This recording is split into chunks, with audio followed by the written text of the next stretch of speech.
Hi friends, आज शुरू करते हैं what are the odd fan fiction के लास्ट पार्ट।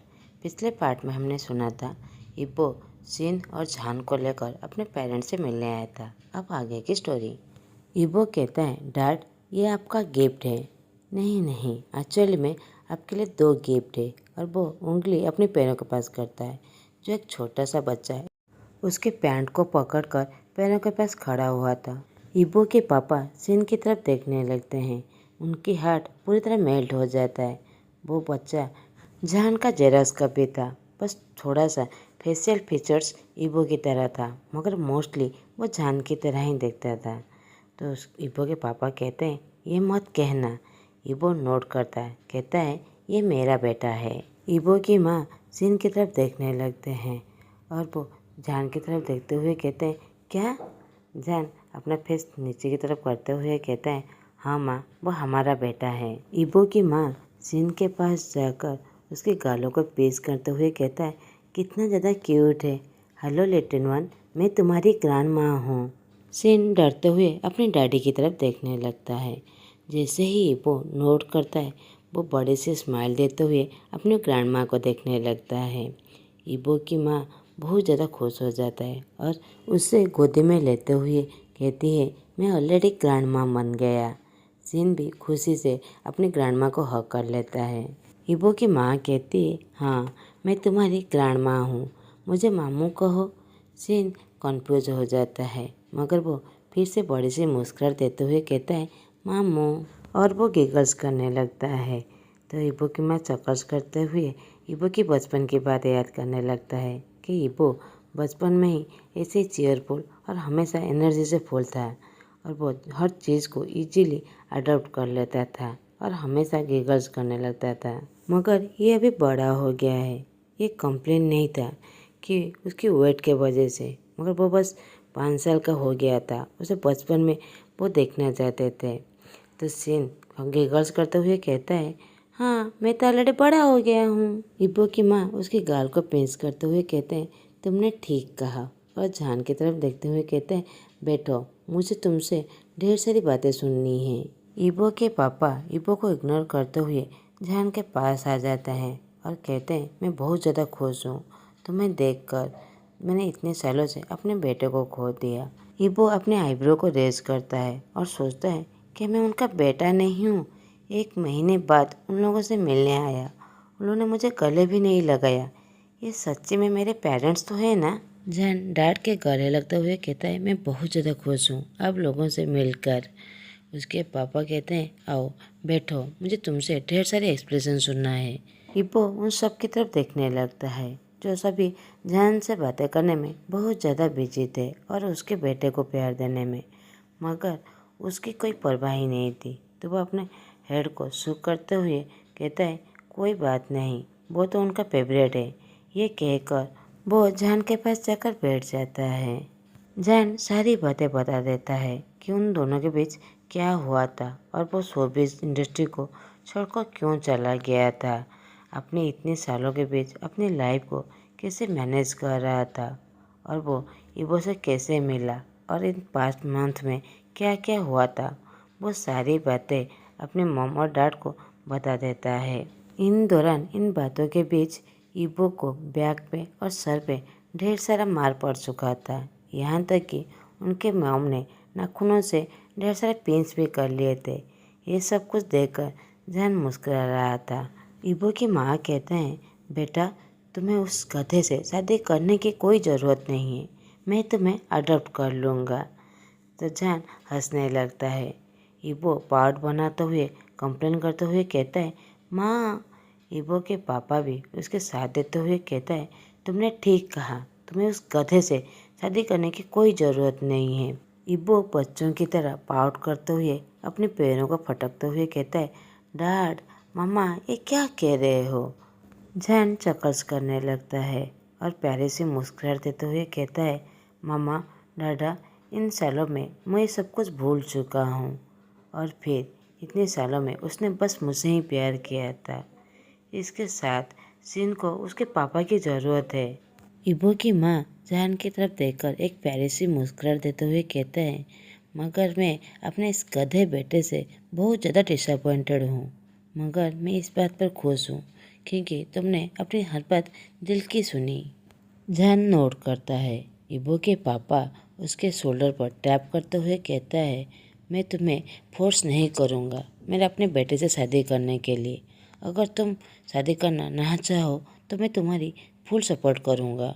जहान कहता है, थैंक्स डैड, और वो अपने बेटे की तरफ देखने लगता है जो अपनी ग्रैंड माँ के गोद में ही सो गया था। और वो अपनी वॉच की तरफ देखता है जो 11 बज चुका था। और वो इबो की तरफ देखते हुए उसके कान में विस्पर करते हुए कहता है, मुझे लगता है हमें जाना चाहिए, सीन ऑलरेडी सो चुका है। इबो सीन की तरफ देखने लगता है जो उसके माँ के गोद में कंफर्टेबली सो रहा था। तो इबो कहता है, मम्मा मुझे लगता है हमें जाना चाहिए। उसके पेरेंट इबो की तरफ घूर के देखने लगता है। तो इबो की माँ कहती है, क्यों? इबो साय करते हुए कहता है, मम्मा ऑलरेडी लेट हो चुके हैं। इबो की माँ वॉच की तरफ देखने लगते हैं जो ऑलरेडी लेट हो गया था। मगर वो नहीं चाहता था कि वो लोग यहाँ से जाए। बहुत थोड़ी देर उन लोगों के साथ टाइम स्पेंड करना चाहता था मगर ऑलरेडी लेट हो चुका है। तो जहान कहता है, हम लोग कल वापस आएंगे, सभी साथ में मिलकर डिनर करेंगे। इबो की माँ मुस्कुराते हुए कहता है, रियली? जहान नोट करता है। इबो के पापा कहते हैं, जहान तुम कहाँ पर रुके हो? तो जहान कहता है, इबो के घर में। इबो करेक्ट करते हुए कहता है, हमारे घर में। जहान चक्कर्स करने लगता है। तो इबो की माँ नोट करते हुए कहता है, ठीक है, हम लोग कल मिलेंगे। इबो अपनी माँ की तरफ देखते हुए कहता है, बाय मम्मा। मगर वो लोग उसे कुछ नहीं कहते। वो देखता है वो लोग सिर्फ जहान को गुड बाय कर रहे हैं और वो अपने ही बेटे को इग्नोर कर रहे हैं। तो वो अपने आंखों को रोल करते हुए गाड़ी के पास जाकर बैठ जाता है। जहान गिगल्स करते हुए कहता है, क्या हुआ, तुम जेलस हो? और उसे टीज करते हुए कहता है, गधा। तो इबो अपने आंखें रोल करने लगता है और कहता है, मैं क्यों जेलस होऊंगा? तो जहान चक्कर्स करते हुए कहता है, ओ मेरी बिग बेबी को क्या चाहिए? तो इबो पाउट बनाने लगता है और कहता है, कुछ नहीं। जहान स्मित करते हुए कहता है, तो फिर रात को क्या? तो इबो उसकी तरफ देखने लगता है और वो स्मित करते हुए कहता है, सिन का भी खुद का कमरा है। और वो अपनी लोअर लिप को बाइट करने लगता है। जहान साय करते हुए उसकी तरफ देखने लगता है। अभी उसे ऐसा लग रहा था कि वो कोई डॉग है और अभी उसे खाना चाहता है। वो लोग जा रहे थे, वो ड्राइव कर रहा था। उसे ऐसा लग रहा था जैसे आज बहुत टाइम लग रहा है घर पहुंचने में। जैसे ही जहान की बातें सुना था वो बहुत ज़्यादा एक्साइटेड हो गया था। उसे जल्द से जल्द घर पहुंचना था मगर समय उसके साथ वैसे ही खेल रहा था जैसे घर अभी आ ही नहीं रहा है। जैसे ही वो अपने पेंट हाउस पर पहुंचता है तो इबो सीन को लेकर उसके रूम की तरफ चला जाता है। उसे कंफर्टेबली सुलाने के बाद अपने बेडरूम की तरफ चला आता है। जहान जो रेडी हो रहा था बाथरूम की तरफ जाने के लिए, वो बस वेस्ट के नीचे एक टॉवेल पहना हुआ था। इबो उसकी तरफ देखने लगता है, उसकी मिल्की स्किन और उसकी चेस्ट जो पूरी तरह एक्सपोज हो रहा था। उसके निपुल्स की तरफ देखने लगता है जैसे उसके मुंह में पानी आ गया था। वो अभी वेट भी नहीं कर सकता था। वो उसे बाथरूम के अंदर ले जाता है और वो दोनों शावर के नीचे खड़े होकर एक दूसरे की तरफ देखने लगते हैं। पानी की बूंदे जहान के सिर से लेकर उसके धीरे से शोल्डर पर और धीरे धीरे उसे चेस्ट को लेकर बेली तक पहुंचकर नीचे की तरफ चला जाता है। जो इबो उसे देखकर बहुत ज़्यादा एक्साइटेड हो जाता है। कुछ ही सेकंड में बस उस बाथरूम से इबो की ग्रोल की आवाज़ और जहान के रोने की और मौन की आवाज़ आता है। वो दोनों एक खूबसूरत सा टाइम स्पेंड करते हैं। अगले दिन सुबह जहान ब्रेकफास्ट बना रहा था जो ठीक से खड़ा भी नहीं हो पा रहा था। इबो कहता है, तुम श्योर हो, तुम पूरी तरह ठीक हो? ये 9th बार था जो इबो जहान से पूछता है। वो दोनों रात को इतने ज़्यादा एक दूसरे में खो गए थे उन्हें पता भी नहीं चला कि सुबह कब हो गया। वो लोग 4 घंटे सोए भी नहीं होंगे कि सीन आकर उन दोनों को उठा दिया था। अभी जहान ब्रेकफास्ट बना रहा था, इबो उसकी मदद कर रहा था। फिर से इबो कहता है, जान, तुम ठीक हो? जान सहाय करते हुए कहता है, मैं पूरी तरह ठीक हूँ। तुम मेरी बातों पर भरोसा क्यों नहीं करते? इबो पाउट बनाते हुए कहता है, मगर बेबी तुम लंगड़ा रहे हो। वो उसके लिए बहुत ज़्यादा वरीड था। जान इरिटेट होते हुए कहता है, मैं पूरी तरह ठीक हूँ और साथ ही में हमें आज रात को सूट खरीदने के लिए जाना है। कल मॉम और डैड का वेडिंग एनिवर्सरी है। इबो बॉडी से सांसें छोड़ते हुए सोचता है, जान ठीक कह रहा है। आज उन्हें एक सूट खरीदने के लिए जाना ही पड़ेगा और साथ में उन्हें आज पेरेंट्स के घर डिनर पे भी जाना है। मगर वो अपने ओमेगा के लिए बहुत ज़्यादा वरीड था। उसकी तरफ देखते हुए कहता है, सॉरी। जान कहता है, इट्स ओके, मैं पूरी तरह ठीक हूँ, अब दोबारा नहीं। जाकर टेबल पर इंतज़ार करो खाने के लिए।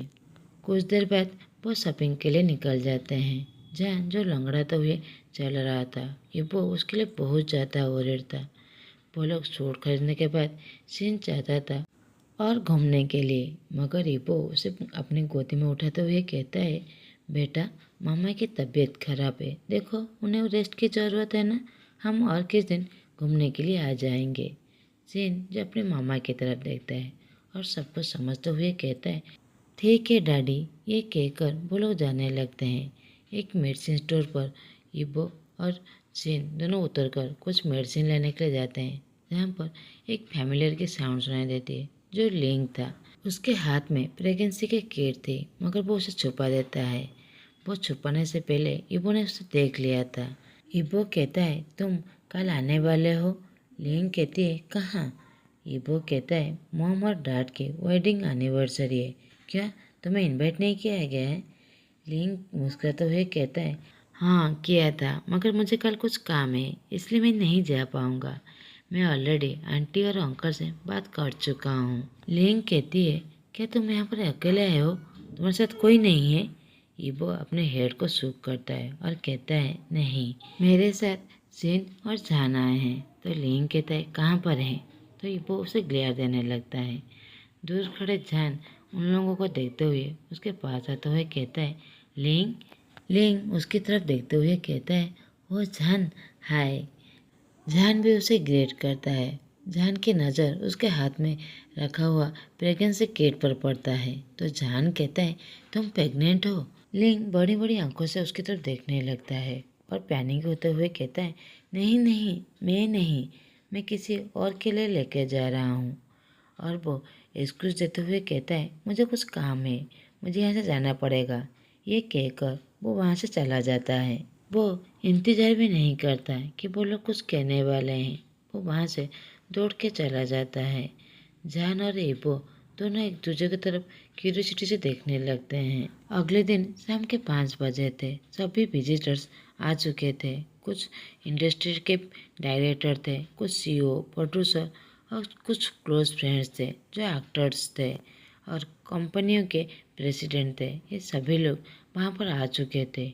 इबो, जान और उसका बेटा सीन वो लोग आधे घंटे पहले ही आ चुके थे, मगर वो सभी इबो के रूम में बैठे हुए थे। इबो जान के लिए बहुत ज़्यादा वरीड था। इबो जान के लैप पर अपने सर रखकर लेटा हुआ था। जान उसके हेयर को अपनी फिंगर से ब्रश करते हुए कहता है, मैंने तुम्हें पहले से ही कह दिया था कि मैं पूरी तरह ठीक हूँ। इबो पाउट बनाने लगता है, कहता है, मगर मैं तुम्हारे लिए बहुत ज़्यादा वरीड हूँ। तुम्हें देखा है ना, चारों तरफ रिपोर्टर्स है। जान सहाय करते हुए कहता है, मैं पूरी तरह ठीक हूँ। मैंने तुम्हें पहले से ही कहा था, मॉम और डैड का वेडिंग एनिवर्सरी मैं श्योर अटेंड करूँगा। इबो कहता है, मगर? जान कहता है, कोई अगर मगर नहीं, चलो हमें यहाँ से जाना है। इबो सहाय करते हुए नीचे की तरफ सभी जाने लगते हैं। जान पीछे से इबो के हाथ पकड़ते हुए कहता है, इबो अभी तुम अपने पेरेंट्स की वेडिंग एनिवर्सरी अच्छी तरह एंजॉय करो। ये कहकर वो तीनों एक साथ नीचे की तरफ चले आते हैं जहाँ पर पार्टी हो रहा था।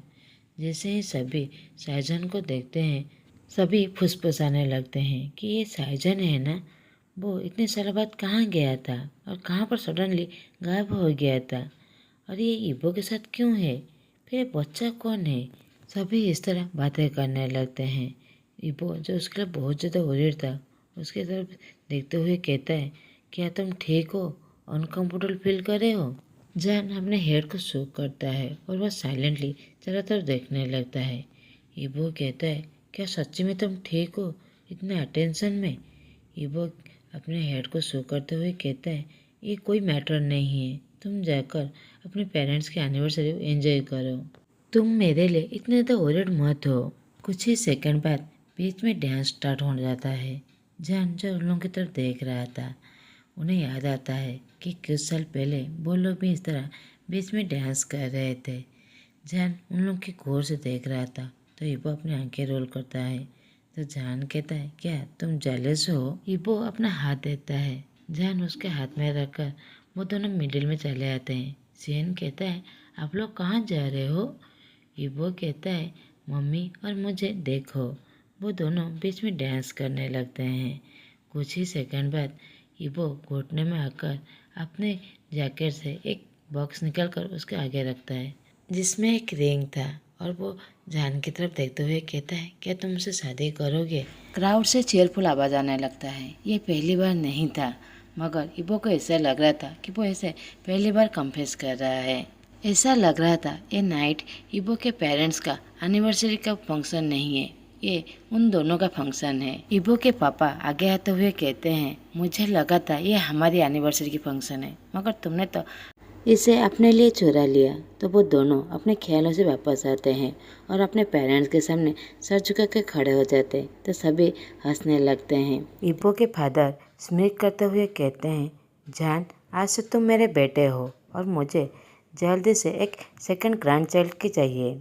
दोनों पूरी तरह सरप्राइज हो जाते हैं। जान जो बहुत ज़्यादा शाय फील कर रहा था इबो अपने माँ की तरफ देखता है जैसे वो कहना चाहता है कि अपने हस्बैंड को थोड़ा रोक ले मगर वो पूरी तरह सरप्राइज हो जाता है कि उसके डैड के साथ उसकी मम्मी भी मिले हुए हैं। इबो के फादर अनाउंस करते हुए कहते हैं, नाउ अभी डबल सेलिब्रेट होने वाला है, एक एंगेजमेंट पार्टी और दूसरा हमारी वेडिंग एनिवर्सरी। आई होप सभी एंजॉय करेंगे। क्राउड से सभी चीयर करने लगते हैं। वो दोनों एक दूसरे की तरफ देखने लगते हैं। कुछ ही महीने पहले जान जो बहुत ज़्यादा तकलीफ में देख रहा था, जो इतना ज़्यादा इबो से नफरत कर रहा था कि उसकी शक्ल भी नहीं देखना चाहता था। दूसरी तरफ इबो जो एक फेक मैरिज से फंसा हुआ था, जिंदगी में खुशी क्या है उसे पता भी नहीं था मगर अभी दोनों एक दूसरे से बहुत ज़्यादा प्यार करते हैं और खुश हैं। सेन मम्मी डैडी का नाम लेते हुए उन दोनों के पास आ जाता है। जान उसे गोदी में उठा लेता है। सेन कहता है, mummy daddy I love you. तो जान उसे टाइटली गले लगा लेता है। इबो उन दोनों को गले लगाते हुए कहता है, वी लव यू टू। हर इंसान को अपनी गलती सुधारने का सेकंड चांस जरूर मिलना चाहिए। ये फैन फिक्शन यहीं पर ही ख़त्म होता है। आई होप ऑथर का स्टोरी और उनका पॉइंट वो आप लोगों के पास अच्छी तरह रख पाया और कहीं पर गलती हो गई हो तो सॉरी। आप लोगों को मेरे एक्सप्लेनेशन अच्छे लगे तो प्लीज़ लाइक, कमेंट और सब्सक्राइब कर दीजिएगा। Thanks for watching.